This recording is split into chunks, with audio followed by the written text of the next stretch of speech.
Kau tak tinggalkanku,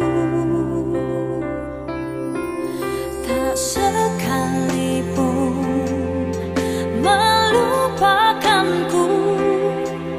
Kau menuntun langkahku,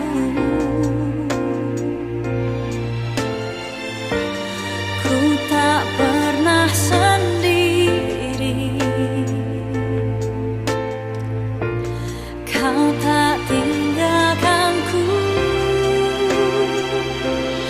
ku tak akan pernah menyerah sampai ku lihat kau bekerja.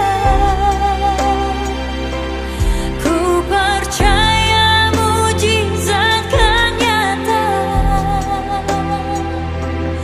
ku takkan berhenti percaya.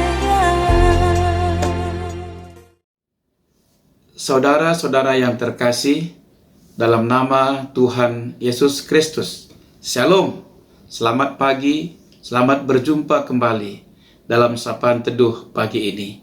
Sebelum kita membaca dan merenungkan firman Tuhan untuk memberikan kekuatan kepada kita dalam menjalankan aktivitas kita sepanjang hari ini, marilah kita terlebih dahulu berdoa. Mari kita berdoa. Bapa kami yang di sorga, segala puji dan syukur kami panjatkan kehadirat-Mu. Engkau yang sudah memberikan kepada kami hari yang baru, kehidupan yang baru di pagi hari ini. Kami menikmati berkat Tuhan. Ya Tuhan, kami hendak mendengarkan firman-Mu. Kiranya Roh Kudus-Mu membimbing kami, supaya kami mengerti akan kehendak Tuhan.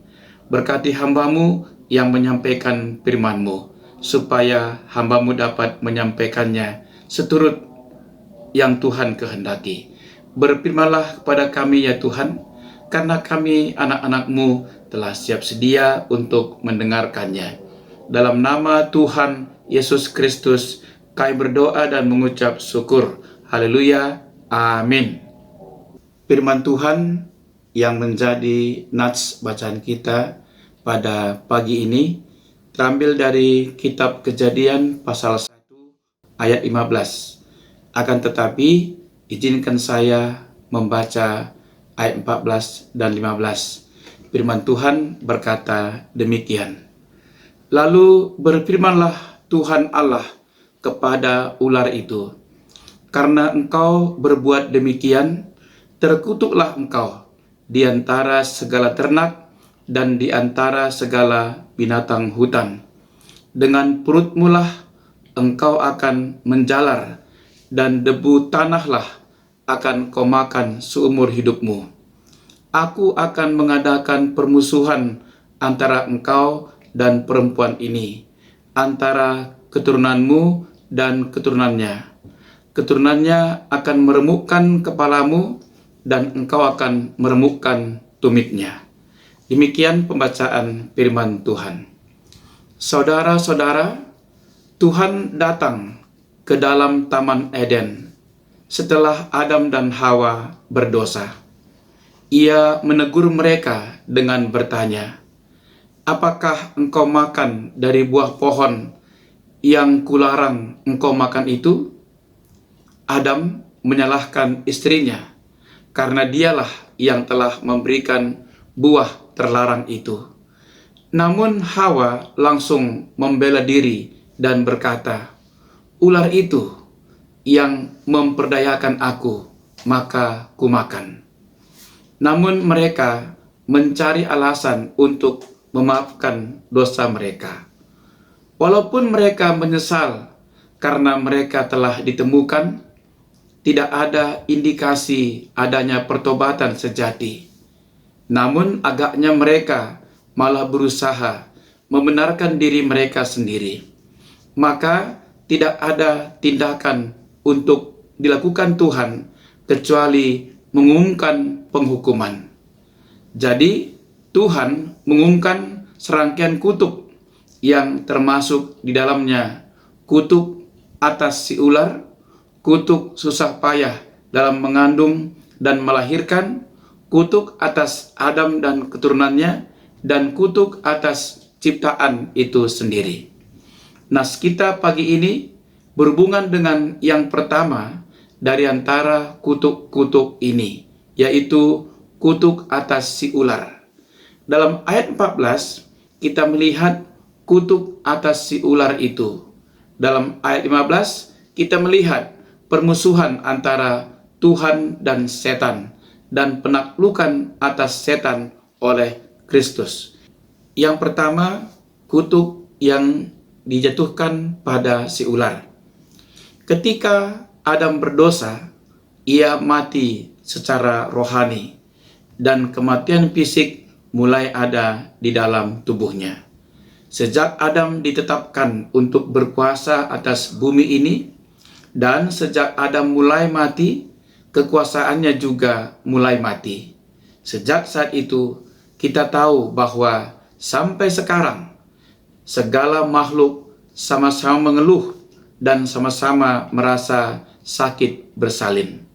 Kondisi ini disebut oleh Rasul Paulus sebagai telah ditaklukkan kepada kesia-siaan, karena makhluk itu sendiri juga akan dimerdekakan dari perbudakan kebinasaan. Kutuk itu dijatuhkan pertama-tama kepada setan, kemudian Hawa, kemudian Adam dan keturunannya. Bagi setan, kutuk itu adalah final dan tidak dapat dibatalkan lagi. Ia tidak hanya memberontak melawan Tuhan di sorga, tetapi ia juga telah menulari umat manusia dengan pemberontakannya. Ular itu dikutuk di antara segala ternak dan di antara segala binatang hutan. Tuhan mengutuk ular itu sebagai peringatan bagi manusia bahwa makhluk itu adalah alat yang pernah dipakai oleh setan untuk mencobai manusia dan membawanya kepada kejatuhan ke dalam dosa, dan sebagai peringatan tentang pembinasaan akhir atas setan. Entah betapapun mungkin binatang ini sebelumnya sangat cantik, namun kemudian ia harus berjalan dengan perutnya dan menjadi objek kengerian dan kebencian. Tuhan menghukum ular itu karena makhluk ini telah membuat dirinya sendiri mau dipakai oleh si pencoba yang menyebabkan kejatuhan manusia pertama. Tuhan tidak menyerahkan ular langsung kepada penghakiman, namun membuatnya menderita dalam waktu yang lama sebagai makhluk yang sangat rendah dan hina. Yang kedua, kutuk yang dijatuhkan atas setan. Aku akan mengadakan permusuhan antara engkau dan perempuan ini, antara keturunanmu dan keturunannya. Keturunannya akan meremukkan kepalamu dan engkau akan meremukkan tumitnya. Ini adalah nubuatan dan gambaran tentang Kristus sebagai penebus yang tak dapat diragukan. Di sini ada sejumlah poin penting dari ayat yang penting ini. Pertama, ini dibicarakan kepada setan, musuh Tuhan. Ini diumumkan kepada setan bahwa akhirnya ia akan dikalahkan oleh benih perempuan. Kedua, ini menunjukkan bahwa benih setan dan benih perempuan akan terus-menerus berada dalam permusuhan pada zaman yang akan datang. Aku akan mengadakan permusuhan antara engkau dan perempuan ini. Pikiran yang paling utama di sini bukanlah kemenangan akhir yang akan datang bagi benih perempuan itu, namun suatu perjuangan yang terus berlangsung lama. Ayat ini menyatakan fakta bahwa ada permusuhan panjang antara kebaikan dan kejahatan. Yohanes menekankan permusuhan ini dalam kitab 1 Yohanes 3 ayat 10. Inilah tandanya anak-anak Allah dan anak-anak iblis. Setiap orang yang tidak berbuat kebenaran tidak berasal dari Allah. Demikian juga barang siapa yang tidak mengasihi saudaranya. Jadi kita harus melihat fakta bahwa ada suatu permusuhan. Di sini ada suatu perjuangan dan ada dua benih di dunia ini. Setiap orang yang sedang berpikir bagaimana menjadi orang Kristen harus sadar bahwa ia harus mengambil posisi di dalam peperangan ini.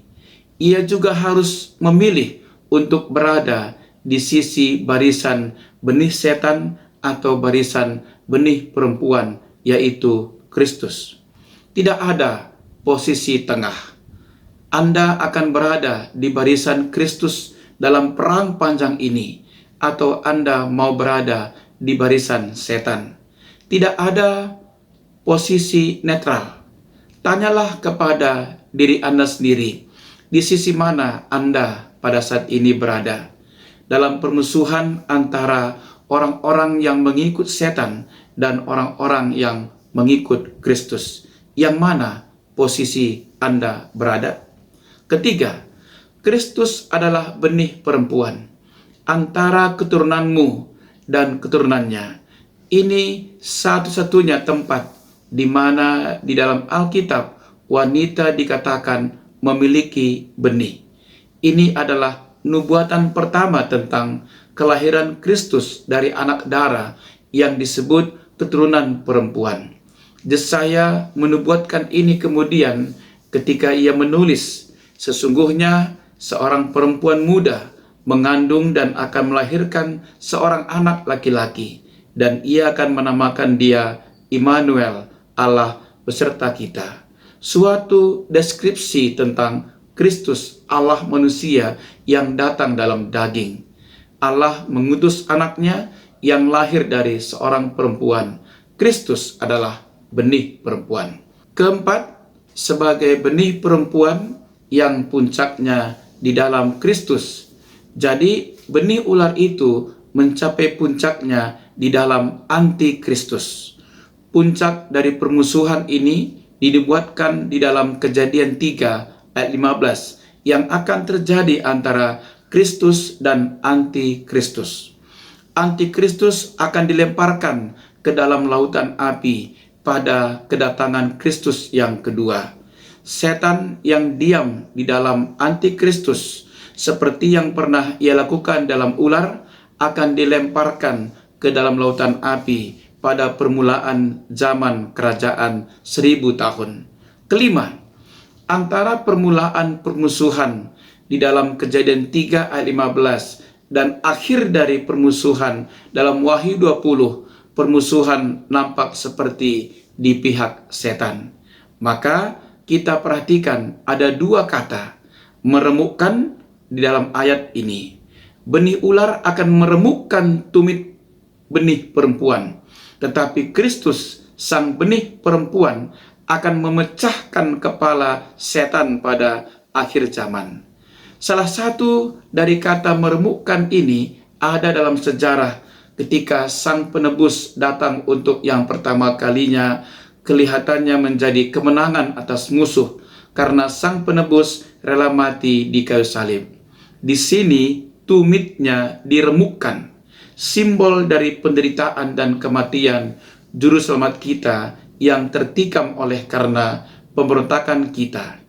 Dia diremukkan oleh karena kejahatan kita. Bagian dari nubuatan Kejadian 3 ayat 15 ini ada dalam sejarah. Itu terjadi 2000 tahun yang lalu, namun itu hanyalah tumit Kristus yang diremukkan.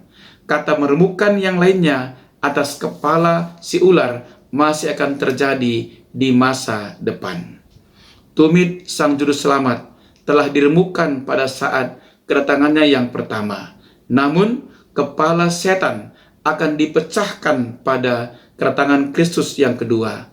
Ini adalah satu-satunya kemungkinan interpretasi dari nubuatan dalam Kejadian 3 ayat 15. Permukaan tumit Kristus bukanlah akhir yang fatal, namun permukaan atau penghancuran kepala setan sungguh fatal. Ini akan terjadi ketika Kristus kembali ke bumi dalam pribadi dan kuasa, dan ketika naga, si ular tua itu, yaitu iblis dan setan, dan ia mengikatnya 1000 tahun lamanya, lalu melemparkannya ke dalam jurang maut. Saudara-saudara, berdasarkan penjelasan di atas, kita belajar 3 hal utama dari ayat ini. Pertama, ada perjuangan bagi jiwa Anda. Aku akan mengadakan permusuhan antara engkau dan perempuan ini, antara keturunanmu dan keturunannya. Dunia yang luas ini sekarang berada di bawah kekuasaan setan. Ia disebut sebagai ilah-ilah zaman ini. Di bawah kekuasaannya, dunia ini melawan Kristus. Ada suatu perjuangan atau peperangan di antara Anda. Apakah Anda akan menjadi bagian dari benih setan atau benih Kristus? Anda harus memilih salah satu dari keduanya. Tidak ada posisi tengah. Tuhan berfirman, keluarlah kamu dari antara mereka, dan aku akan menjadi Bapamu. Ada perjuangan di dalam hati yang terus berlangsung dalam jiwa Anda. Akankah Anda bersama dengan dunia, atau akankah Anda keluar dari dunia dan datang kepada Kristus? Anda harus memilih salah satu, karena ada pertempuran terus-menerus antara keturunanmu dan keturunannya. Kedua, dosa akan dihakimi. Ia akan memecahkan kepalamu. Tuhan bukan hanya akan meremukkan dan memecahkan kepala si ular. Ia juga akan menghancurkan kepala Anda jika Anda terus-menerus berada di dalam dosa. Ingatlah bahwa Tuhan melihat setiap dosa dari hati dan hidup Anda. Karena Allah akan membawa setiap perbuatan ke pengadilan yang berlaku atas segala sesuatu yang tersembunyi, entah itu baik, entah itu jahat. Pada penghakiman akhir, Anda akan dihakimi menurut perbuatan Anda. Jika dosa Anda tidak ditutupi dan disucikan oleh darah Kristus, Anda akan dilempar ke dalam lautan api. Ketiga, keselamatan hanya datang melalui Kristus, benih puncak perempuan. Kristus lahir dari anak darah, jadi ia tidak mewarisi dosa dari dosa Adam. Setan telah mencoba untuk membunuh Kristus di banyak kesempatan untuk menghalangi dia mati di kayu salib. Raja Herodes yang dipengaruhi setan mencoba membunuh Yesus pada waktu masih bayi. Orang-orang Farisi berusaha membunuh dia. Beberapa orang berkata bahwa setan mencoba untuk membunuh dia di Taman Getsemani. Setan mempengaruhi orang-orang itu untuk menaklukkan dia di kayu salib. Berpikir dengan cara ini, mereka dapat membinasakan benih perempuan. Namun mereka tidak melihat sisi lain bahwa Allah telah menetapkan dia untuk mati membayar dosa-dosa kita. Hanya ada satu cara untuk lari dari penghakiman Tuhan. Hanya ada satu cara agar dosa Anda ditutupi dan dihapuskan dalam kitab-kitab Tuhan. Dan satu-satunya cara itu adalah melalui darah Kristus, benih perempuan yang telah mati di kayu salib untuk menyelamatkan Anda dari penghakiman karena dosa Anda. Terpujilah nama Tuhan kekal selama-lamanya. Amin. Mari kita berdoa. Ya Tuhan, firman-Mu telah mengajar kami supaya kami menjadi penurut-penurut firman-Mu, bukan menjadi penurut-penurut setan ataupun iblis. Sempurnakan firman-Mu di tengah-tengah kehidupan kami. Ya Tuhan, berkati BPMR, selain Tuhan, pengurus kategorial, pengurus PJJ, panitia-panitia dan seksi-seksi, serta jemaat-Mu di GBKP Runggun Cisalak. Tuhan yang memperlengkapi mereka, menyatukan hati mereka, sehingga mereka tetap semangat dalam rangka melayani Tuhan di tengah-tengah gereja-Mu. Ya Tuhan, kami menyerahkan seluruh kehidupan kami sepanjang hari ini ke dalam tangan pengasihan-Mu. Roh Kudus-Mu menyertai kami. Inilah doa kami yang tidak sempurna ini, kami serahkan dalam satu nama, Yesus Kristus Tuhan dan Juru Selamat kami yang sudah mengajar kami berdoa. Marilah kita berdoa. Bapa kami yang di sorga, dikuduskanlah nama-Mu. datanglah kerajaan-Mu, jadilah kehendak-Mu di bumi seperti di sorga. Berikanlah kami pada hari ini makanan kami yang secukupnya, dan ampunilah kami akan kesalahan kami, seperti kami juga mengampuni orang yang bersalah kepada kami.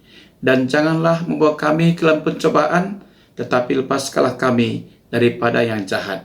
Karena Engkau lah yang punya kerajaan, dan kuasa, dan kemuliaan sampai selama-lamanya. Amin. Menjuah-juah, selamat beraktivitas. Tuhan Yesus memberkati.